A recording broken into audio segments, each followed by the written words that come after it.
Assalamualaikum warahmatullahi wabarakatuh. Hamdan wa syukran lillah, nahmaduhu wa nasta'inuhu wa nastaghfiruh wa na'udzu billahi min syururi anfusina wa min sayyiati a'malina may yahdihillahu fala mudhillalah wa may yudlilhu fala hadiyalah. Amma ba'd. Gimana kabarnya anak-anak? Semoga selalu dalam lindungan Allah Subhanahu wa taala. Amin amin ya rabbal alamin. Baiklah, sebelum kita memulai pada materi hari ini, kita sama-sama membaca surat Al-Fatihah. Semoga Allah memberikan kalian pemahaman dalam mempelajari materi hari ini. Ya, materi hari ini yaitu tentang qada dan qadar Allah. Qada dan qadar Allah atau ketentuan yang Allah berikan kepada makhluknya. Al-Haziniyah Al-Fatihah.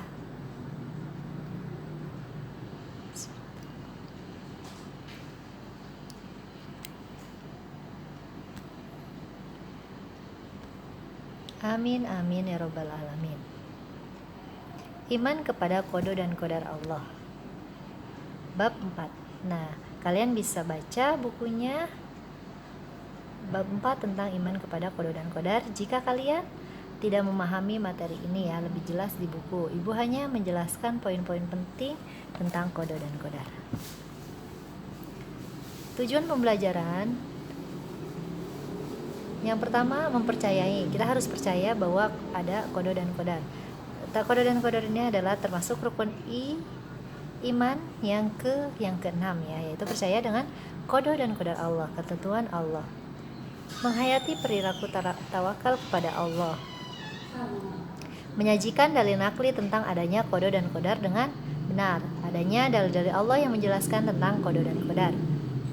Yang terakhir, memahami makna qada dan qadar berdasarkan pengamatan terhadap dirinya, alam sekitar, dan makhluk ciptaannya.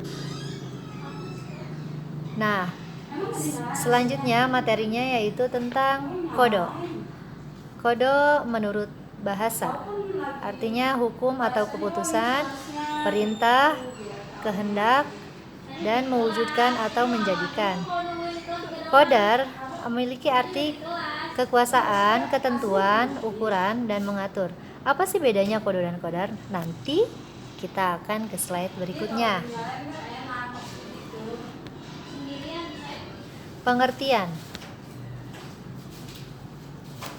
Qada artinya ketentuan atau kepastian yang datangnya dari Allah. Qada ketentuan yang datangnya dari Allah kepada makhluknya sejak zaman azali. Apa itu zaman azali? Zaman azali adalah sebelum sesuatu itu terjadi. Jadi kita belum lahir tapi kan udah ditentuin sama Allah. Ya, kayak misalnya rizkinya, jodohnya, kematiannya kapan, itu namanya disebut dengan zaman ajali. Ya, kayak qada itu burung bisa terbang, terus ular bisa berjalan tanpa kaki, langit tanpa tiang, itu namanya qada, ketentuan atau ketentuan. Sedangkan qadar, ketentuan Allah yang pasti berlaku bagi setiap manusia sesuai dengan ketentuan yang sudah dipastikan. Kalau qadar itu masih bisa berubah ya. Qadar itu masih berubah. Mau kaya harus bekerja keras mencari rizki. Mau pinter harus belajar dengan sungguh-sungguh. Mau sehat terus sehat.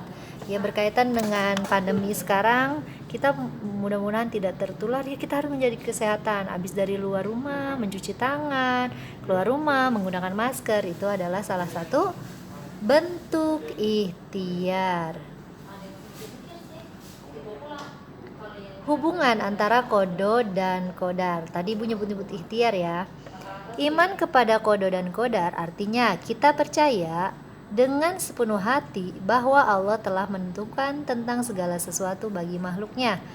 Berkaitan dengan qada dan qadar, Rasulullah bersabda, sesungguhnya seseorang itu diciptakan dalam perut ibunya selama 40 hari dalam bentuk nutfah, segumpal benih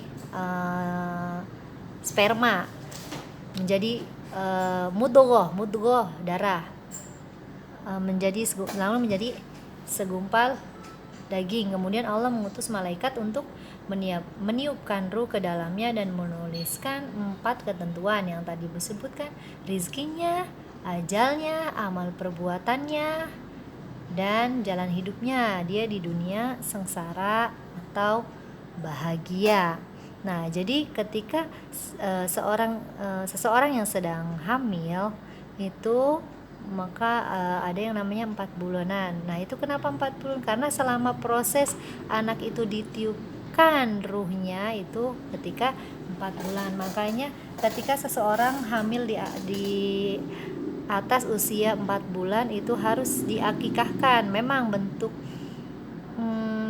laki-laki atau perempuan belum tahu, tapi harus diakikahkan ya jika dia mempunyai rezeki yang banyak ya. Itu karena sudah ada ruhnya, sudah ada jiwanya bayi yang usianya 4 bulan. Makanya ada acara 4 bulan atau 7 bulan. Kalau 7 bulan memang sudah kuat ya janinnya. Kodo dan kodar. Ketika kodo dan kodar disatukan menjadi takdir. Kodo dan kodar menjadi takdir. Misalnya ada seseorang pergi jalan-jalan, padahal kodonya itu dia meninggalnya nanti. Ternyata dia tidak membaca doa, tidak hati-hati di jalan, dan akhirnya dia meninggal tertabrak kendaraan atau menabrak. Yaitu takdirnya, meninggalnya ketika dia dalam keadaan tabrakan misalnya. Ya, itu bisa berubah aja takdirnya ketika itu. Nah, di sini ada perbedaannya. Qada artinya keputusan Allah yang diberikan kepada makhluknya dan tidak bisa dirubah. Disebut takdir mubrom. Yang tadi Ibu bilang, langit tanpa tiang, burung bisa terbang, ikan berada di dalam air. Ya, kalau nggak di air dia mati. Qadar, keputusan yang Allah berikan kepada makhluknya dan bisa diubah. Nah, diubahnya dengan cara apa? Dengan cara kita ikhtiar. Yang tadi Ibu bilang, mau pinter, Bu, saya bisa nggak sih Bu ranking 1 di kelas? Bisa kalau kalian mau usaha, mau belajar. Intinya jangan males, jangan sering main gadget di rumah ya. Itu takdirmu mu'alak. Mau misalnya pengen jadi merubah nasib kehidupan dengan cara bekerja keras sungguh-sungguh ya. Kalian kalau pinter, insya Allah kalau orang pinter itu dimanapun pasti akan diperlukan ya. Makanya tugas utama kalian adalah sekarang belajar, jangan sampai menyesal ya di kemudian hari nanti. Perbedaan takdir mubrom. Ini takdir mubrom, ketentuan Allah yang sudah pasti berlaku yang tadi Bu sudah jelaskan, dan ada takdir mu'alaq. Dalilnya adalah surat An-Nisa, takdir mubrom, aina ma takunu yudrikumul mautu walau kuntum fi burujim musayyadah. Kalau takdir mu'alaq, walaupun kamu berada dalam benteng tinggi lagi kokoh, yaitu kalau emang udah keadaannya seperti itu tidak bisa dirubah, itu ketentuan Allah. Kalau mu'alaq, innallaha la yughayyiru ma biqaumin hatta yughayyiru ma bi anfusihim. Sesungguhnya Allah tidak mengubah keadaan suatu kaum sehingga mereka mengubahnya dengan diri mereka sendiri. Yaitu yang tadi Ibu bilang, Ibu pengen banget jadi guru. Nah, dari dulu Ibu udah belajar ya, kita tahu skill kita ya. Dari dulu emang waktu Ibu SMP Ibu udah suka bahasa Arab, jadi tuh guru bahasa Arab. Yaitu kemampuannya diasah terus sampai alhamdulillah keinginannya tercapai. Jangan putus asa.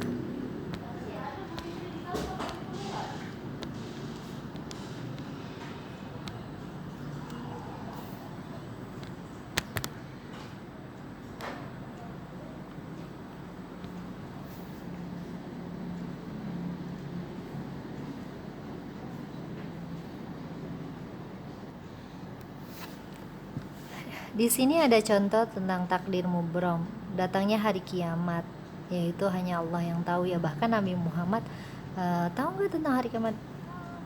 Saya nggak tahu, yang wallahu a'lam, hanya Allah yang mengetahui. jenis kelamin bayi yang baru lahir, kematian seseorang, jodoh, usia seseorang.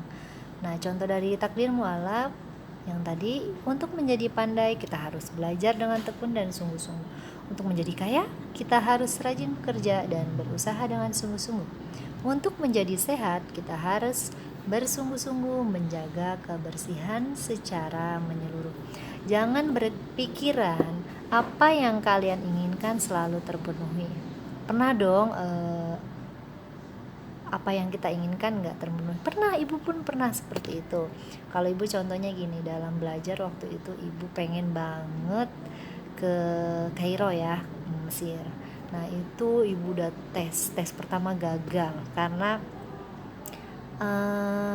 materi yang disiapkan kurang banyak ya. Ternyata nggak mudah tes untuk masuk ke sana. Itu ada bahasa Arabnya, ada hafalan Qurannya, nahu, sorof, bahkan menjelaskan dengan menggunakan bahasa Arab. Tes yang kedua alhamdulillah lulus. Alhamdulillah lulus, tapi ternyata Allah berkehendak lain. Apa? Udah tes, nyoba, lulus. Teman-teman, waktu itu ada 5 orang, teman ibu, 4 orang berangkat, yang satu enggak, ya ibu. Ya Allah, itu hati rasanya hancur banget. Kayaknya kita pengen banget gitu kan, tapi kok enggak keijabah. Kenapa ibu bisa enggak berangkat waktu itu? Orang tua ibu ada masalah ya, ditipu orang. Jadi mobil bapak ibu dibawa kabur sama orang. Akhirnya untuk biaya ke Mesir gak ada. Dan ibu ya kuliah, masih alhamdulillah kuliah di UIN ya, di Jakarta selama 4 tahun. Nah disitulah yang ngedown lah gitu ya, ngedown, sedih. Apa yang kita pengenin, kita udah tes sampai 2 kali, giliran lulus kok nggak berangkat. Ya udah, tapi ibu yakin ada Allah ngasih yang terbaik. Ada di UIN itu namanya pesantren luhur ilmu hadis Darussunnah. Nah di situ ibu tes lagi tuh. Pokoknya nyoba-nyobalah tes, yaitu tentang takhusus hadis ya, ibu tes di sana. Kenapa ibu tes di sana? Karena pengen nggak lontang-lantung gitu kuliah, jadi nggak hanya kuliah gitu, bisa mendapatkan ilmu lagi. Nah di Darsun itu selama 4 tahun, bayangkan, ketika kita lulus kita free tinggal di sana tanpa dipungut biaya apa-apa, dan kita mendapatkan pembelajaran full dari para asatiz, dari ustadz-ustadznya. Belajar itu ya habis isya sampai jam 10 malam, jam setengah 10 lah. Itu ngapain? Bikin halako berbentuk lingkaran. Nanti ada ketua usro, ada ketua kelompok, dijelasin satu-satu. Terusnya subuhnya baru langsung belajar sama Pak Kiai. Nanti kalau ada mufrodat kosakata yang gorib, yang asing, nanti siswanya ditanya. Ya kalau nggak bisa dia ngantuk suruh berdiri. Yaitu Allah memberikan pengganti yang lebih baik. Ibu bisa masuk sana, ilmu bertambah. Cuman kita di sana pakai kutubus sittah, Bukhari, Muslim. Yang Bukhari itu ada 13 jilid nih, segini nih. Satu bukunya tebalnya segini. Ya, satu bukunya tebalnya segini. Itu kita belajar bener-bener gratis. Nah, ini bukunya contohnya Fathul Bari. Ini habis hatam selama 4 tahun. Ya, bayar buku kalau nggak salah tahun ibu masuk sana tahun 2010 sekitar 2.800.000, dan itu boleh dicicil.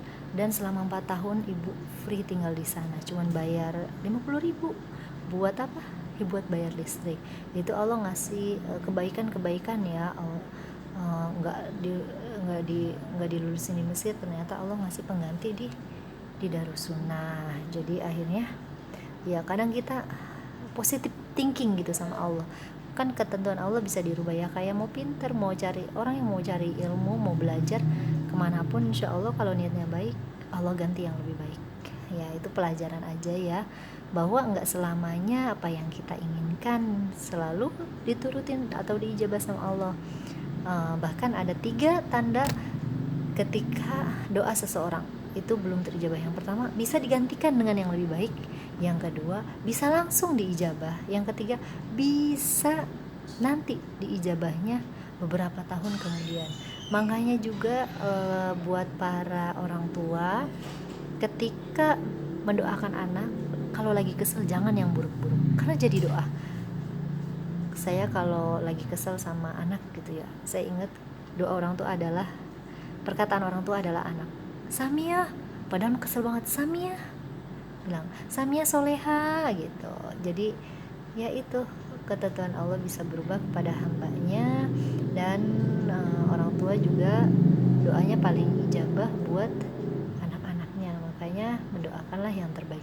Ketika orang tua lalai, kita sebagai anak harus bilang, mah nggak boleh lo ngomong kayak gini, perkataan orang tua itu doa gitu ya. Selanjutnya ayat Al-Quran yang menjelaskan tentang, ini udah kita belum, tentang qada fatir, yang tentang Allah tadi hadisnya ya, Allah menciptakan manusia selama 40 hari dari sperma menjadi segumpal darah, segumpal daging, lalu ditiupkannya ruh. Kalau qada, dalil Al-Qur'annya surah Fatir ayat 11. A'udzu billahi minasyaitonir rajim. Bismillahirrahmanirrahim. Wallahu khalaqakum min turab, tsumma min nutfah, tsumma ja'alakum azwajan wa ma tahmilu min unsa wa la tad'u illa bi'ilmi wa ma yu'ammaru min mu'ammar wa la yunqasu min umrihi illa fi kitabil inna dzalika 'alallahi yasir. Dan Allah menciptakan kamu dari tanah, kemudian dari air mani, kemudian Dia menjadikan kamu berpasang-pasangan, azwaja, berpasang-pasangan, laki-laki dan perempuan. Dan tidak ada seorang perempuan yang mengandung dan tidak pula melahirkan melainkan dengan sepengetahuannya.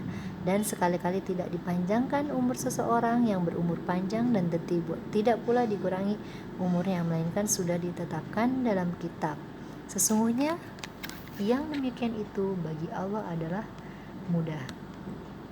Qadar surat Ar-Ra'd yang tadi, innallaha la yughayyiru ma biqaumin hatta yughayyiru ma bi anfusihim. Allah tidak merubah keadaan suatu kaum sehingga Dia merubah dirinya sendiri. Ya kayak corona, kalau mau virus cepat selesai, tolong jaga social distancing, tolong kemana-mana pakai masker, kalau dari mana-mana cuci tangan, biar korban tidak banyak, biar yang positif juga semakin dikit. Ini salah satu ikhtiar. Ini ya, lahu mu'aqibatun min baini yadayhi wa min khalfihi yahfazunahu min amrillah innallaha la yughayyiru ma biqaumin hatta yughayyiru ma bi anfusihim. Wa idza aradallahu biqaumin su'an fala maraddalahu wa ma lahum min duni miwal. Semua apa yang Ibu tulis di sini Ibu berdasarkan apa yang ada di buku ya. Jadi kalian kalau ini nggak jelas slide-nya, kalian bisa lihat di buku tulis. Hikmah beriman kepada qada dan qadar, semakin mantap dalam meyakini bahwa Allah adalah Maha Kuasa, menumbuhkan kesadaran kepada umat manusia, mendorong manusia untuk mendalami ilmu pengetahuan, menumbuhkan sifat-sifat terpuji. Misalnya qanaah, artinya apa qanaah? Merasa cukup apa yang didapat, enggak sedih ketika dapat uang dikit, yang penting berkah. Dinamis, inovatif, menghindari atau menghilangkan sifat tercela, misalnya iri, dengki, pesimis. Tugas untuk materi hari ini, kerjakan buku paket halaman 64, bagian A dan B, dikumpulkan ketika tatap muka ya. Dikumpulkan ketika tatap muka, di buku tulis jawabannya saja. Oke, selesai penjelasan materi hari ini. Semoga kalian paham Billahi taufiq wal hidayah. Wassalamualaikum warahmatullahi wabarakatuh.